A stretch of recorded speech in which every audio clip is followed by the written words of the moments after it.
শুভ বিকেল বন্ধুরা, কেমন আছো? আশা করি সকলে ভালো আছো, আমিও ভালো আছি। তো দেখো, দুপুরবেলা ঘুম থেকে উঠে ছেলে মেয়েরা ঘরের অবস্থাটা কী করে দিয়েছে। এই যে আমার মেয়ে, এর এর এই সব কাজ জানো, এই সব অকাজগুলো শুধু ওই পারে করতে, আর কেউ না। তো দেখো ঘরের কি অবস্থা করেছে একা একা দুপুরে না ঘুমিয়ে। তো তারপর আমি চলে আসলাম রান্নাঘরের দিকে। এখানে ভাত বসিয়ে দিয়েছি। আর কি রান্না করব, তখনও বাজার আসেনি, তাই বলে কি রান্নার কিছু জোগাড় করব না। তো আমার ঘরে আলু ছিল, আলুটাকে কেটে নিলাম, একটু আলু ভাজিও খেতে ইচ্ছা হচ্ছিল, তো আলুগুলোকেও কুচিয়ে নিলাম আলু ভাজির জন্য। আর পটল ছিল, দুদিন আগে নিয়ে এসেছিলো, সেগুলোকেও একটু মানে মাঝখান থেকে চিড়ে নিলাম পটল ভাজা করার জন্য। আর এই যে আলুটাকেও যেহেতু বললাম মুরগির মাংস নিয়ে আসবে, ওই জন্য আলুগুলোকেও কেটে নিলাম, আর পেঁয়াজ তো কেটেই নিয়েছি। তো তারপরে কথা মানে ভিডিও করার সময় এত আওয়াজ হচ্ছিল, তো দেখলাম নিচে এরা কাজ করছে। এইসব মেশিনের যে কি আওয়াজ, এগুলো তো ঠুকাঠুকি করে, খুবই আওয়াজ হয়, ওই জন্য একটু দেখছিলাম। তো দেখো কতজন মিলে কাজ করছে। তো তারপর আলুটাকে ধুয়ে নিলাম কুচি কুচি করে। আচ্ছা, আমি যে ভিডিও বানাই তার মাঝখানে মানে আমার যে একটা পরিচয় আছে, সেটা আমি তোমাদেরকে মানে বলি না। তার হচ্ছে যে ওয়াই নুরি ব্লগ চ্যানেলে তোমাদের সবাইকে স্বাগত জানাই। এটা আমি বলতে ভুলে যাই, মনে থাকে না, তো আজকের মনে পড়লো তাই বলে দিলাম। তো কেমন বললাম একটু জানিও। তো তারপর দেখো আলুটাকে বসিয়ে দিয়েছি, একটা চেরা কাঁচা লঙ্কা দিয়ে মশলা দিয়ে ভালো করে নেড়ে চেড়ে ঢাকনাটাকে চাপা দিয়ে দেবো, আর গ্যাসটা আস্তে করে দিয়ে দেবো, যাতে মানে আলুটা আস্তে আস্তে সিদ্ধ হয়ে ভাজা ভাজা হয়ে যায়।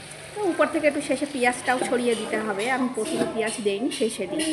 আর তারপর দেখো পটলগুলোকেও মশলা মাখিয়ে নিলাম, এতে দিয়েছি অল্প করে একটু গুঁড়ো লঙ্কার গুঁড়ো, হলুদ, মরিচ, নুন দিয়ে মাখিয়ে রেখে দিয়েছি। আর এই যে দেখো আমার মুরগির মাংস নিয়ে চলে এসছে, এটাকে এবার কাটা বাছা করবো।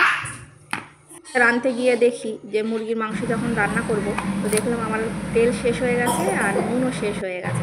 ওগুলোকেও কেটে নিলাম আর ঢেলে দিলাম আর কি। এই মুরগির মাংসটাকে দেখো এবার কাটা হয়ে গেছে, আমি ভালো করে ধুয়ে নিচ্ছি। না ধুলে তো নোংরা থাকে অনেক, একটু ভালো করে না ধুলে হয় না। তো দুবার তিনবার ধুয়ে নিয়ে তো দেখো হয়ে গেছে। আর এদিকে আমার পটলটাও ভাজি হয়ে গেছে, বেশ সুন্দর করে ভেজে নিয়েছি, আর মাংসটাকেও কেমন সুন্দর করে কষে নিয়েছি দেখো। তো তারপরে ওদিকে ভাতটাকেও নামিয়ে দিয়েছি, এদিকে দেখো কষানো হয়ে গেছে, কেমন বেশ সুন্দর ফুটছে। আর এদিকে একটু পেঁয়াজি ভেজে নিচ্ছি, ইফতারের পরে একটু নোনতা নোনতা না খেলে হয় না। আর এই যে দেখো এদিকে ভাজাভুজি সব কমপ্লিট, আর এদিকে আমি ইফতারগুলোকেও কেটে নিয়েছি। রোজা করছি যেহেতু ইফতার তো করতেই হবে। তো তারপর বিকালবেলা চলে গেলাম আবার ছাদে কাপড় তোলার জন্য, কারণ দুদিন ছাদে আমি উঠিনি। তা ছাদে উঠলে ওই যে বললাম একটা মনটা ফ্রি হয়ে যায়, বেশ একটা সুন্দর পরিবেশ, ভালো লাগে। তো সত্যিই তাই। আর দেখো সব কটা গাছে ফুল ফুটেছে, ভালোও লাগছে দেখতে।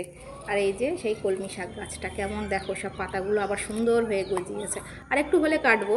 তো তারপর নিচেই আসলাম, এসে দেখো ঘরটাকে সুন্দর করে গুছিয়ে নিয়ে ইফতারের জন্য আমি ওখানে দস্তরখানটা পেতে দিলাম। ওটা সুতির কাপড়, দস্তরখান করে নিয়েছি। তো তারপরে দেখো সব এবার মানে রান্নার এতে প্রায় শেষ হয়েই এসছে, রান্না হয়ে গেছে। তো এবার গুছিয়ে নিয়ে ঘরে যাওয়ার পালা, কিন্তু তার আগে নামাজ পড়া হয়নি আসরে। তো আমার মেয়ে দেখো মাঠ থেকে এসে হাত মুখ ধুয়ে বাথরুম থেকে নিজে নিজে এসে ইফতার করতে বসে গেছে, ঘরে এনে রেখে দিয়েছি ওই যে। তারপরে এই যে আমি আসরের নামাজ পড়তে বসে গেলাম।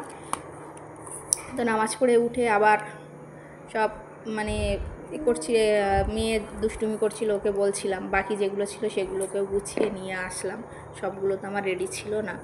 তো তারপর রান্নার ঘরে গেলাম, গিয়ে আবার একটু ভালো করে মুছে পরিষ্কার করে না, ওই যে ইফতার কেটেছি, আর আমার মেয়ে ছিল পাশে বসে, চারিদিকে না পানি ছড়িয়ে দিয়েছে, ওই জন্য একটু ভালো করে চেপে চেপে না মুছলে হয় না।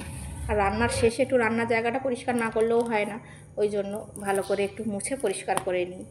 তারপর আবার ঘরে চলে আসলাম। তো প্রায় তখন ইফতার আজান হয়ে গেছে, আমার ইফতারও করা হয়ে গেছে। ইফতার করার পরে সন্ধ্যের পরে যে পাখি থাকে বাইরে, ওকে ঘরে নিয়ে আসলাম। এই যে পাখি ডিম পেড়েছে, আর আমার মেয়ে এত বিরক্ত করছিল, তো দেখো ওর হাতে কামড়াতে গেছিলো, আবার আমাকে বললো তুমি বার করে দাও। আমি বার করে ওকে দিলাম, দিয়ে তারপর এদেরকে যেমন রোজগারের মতো খাবার দিতে হয়, খাবার যেই দিয়েছি সারাদিন খায়নি। তো দেখো খাবার না খেয়ে নিজেদের মধ্যে মারপিট করছে, ওই যে ও খেতে দেবে না, আর ওদেরকে কামড়ে কামড়ে না সব মাথার পশমগুলোকে উঠিয়ে দিয়েছে, খুব বদমাইশ ওই পাখিটা। তো তারপর মেয়ে ডিমগুলোকে রেখে দিল। তো বন্ধুরা ভিডিওটা কেমন হলো জানিও, আর ভালো লাগলে চ্যানেলটা সাবস্ক্রাইব করে দিও।